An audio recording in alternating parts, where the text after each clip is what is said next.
তোমার নাম বলো। আমার নাম সুভাশিস মণ্ডল। তুমি কোথা থেকে আসছো? আমি পূর্ব বর্ধমান জেলার পূর্বস্থলী থানার অন্তর্গত তামাকাটা গ্রাম থেকে আসছি। আজকে তোমার কোথায় ইন্টারভিউ ছিল? আমার আজকে চন্দননগর কমিশনারেট অফিসে। এখানে তুমি এসে প্রথমে কি করলে জানাও তোমার আজকের অভিজ্ঞতা। এখানে প্রথম আমি আমার একটা বন্ধুর সাথে এসেছিলাম, তার সাথে তার দাদার বাড়িতে গিয়ে খাওয়া দাওয়া করে তারপর আমি কমিশনার অফিসে আসলাম।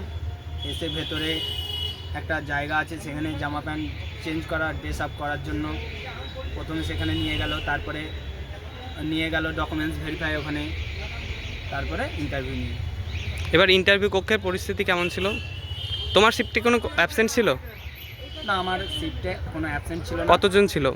আমার শিফটে 65 জন ছিল। এবার ইন্টারভিউ কক্ষে তুমি কি বলে প্রবেশ করলে? স্যার, আমি কি ভেতরে আসতে পারি? এবার ওরা গিয়েই মানে আমি চলতিতেই বলছে বসো বসো, অল্প টাইম দিচ্ছে, টাইম বেশি দিচ্ছে না। কজন মেম্বার ছিল ইন্টারভিউ রুমে? 6 জন ছিল, তার মধ্যে 2টো বেঞ্চে। কি কি প্রশ্ন করেছিল তোমাকে? আমাকে প্রথম কোশ্চেন করলো যে পশ্চিমবঙ্গের 2টো রঞ্জি ট্রফি খেলা প্লেয়ারের নাম, এটা আমি বলতে পারিনি।